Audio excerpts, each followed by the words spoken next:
ಕಾಂಗ್ರೆಸ್ ಅವರು ಏನು ಇಡಿ ಅಧಿಕಾರಿಗಳ ವಿರುದ್ಧ ಪ್ರತಿಭಟನೆ ಮಾಡಿದ್ರು, ಅಂದ್ರೆ ಒತ್ತಾಯಪೂರ್ವಕವಾಗಿ ಹೆಸರು ಹೇಳಿಸ್ತಾ ಇದ್ದಾರೆ ಸಿಎಂ ಅವ್ರದ್ದು ಮತ್ತೆ ಸಚಿವೆ ಅವ್ರದ್ದು ಅಂತ. ಇದ್ರ ಬಗ್ಗೆ ಏನು? ಇದು ಕಾಂಗ್ರೆಸ್ನವರು ಮಮತಾ ಬ್ಯಾನರ್ಜಿ ಮಾಡೆಲ್ ಮಾಡ್ತಾ ಇದ್ದಾರೆ.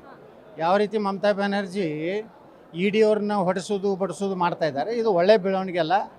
ಕರ್ನಾಟಕದಲ್ಲಿ ಗುಂಡಾ ರಾಜ್ಯ ಚಾಲುವಾಗಿದೆ.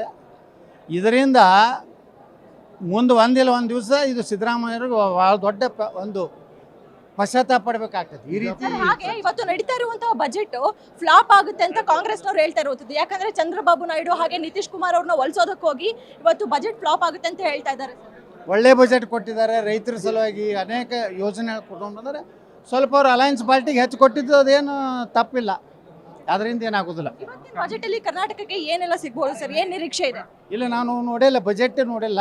ಅದು ನೋಡ್ಲಾರ್ದೇನೆ ಇಲ್ಲ, ನಾ ಏನೂ ನಿರೀಕ್ಷೆ ಬಗ್ಗೆ ಈಗ ಮಾತಾಡುವಂಥ ಪರಿಸ್ಥಿತಿ ಇಲ್ಲ. ಯಾಕಂದ್ರೆ ನೋಡೇ ಇಲ್ಲ, ಬಜೆಟ್ ನೋಡಿಲ್ಲ. ಇದಿಷ್ಟು ಯತ್ನಾಳ್ ಅವರ ಮಾತು. ಕ್ಯಾಮರಾ ಪರ್ಸನ್ ಪಂಪಾಪತಿ ಜೊತೆ Kamala Shivanna, guarantee news, Bengaluru. Guarantee news, ಸುದ್ದಿ ಖಚಿತ, ನ್ಯಾಯ ನಿಶ್ಚಿತ.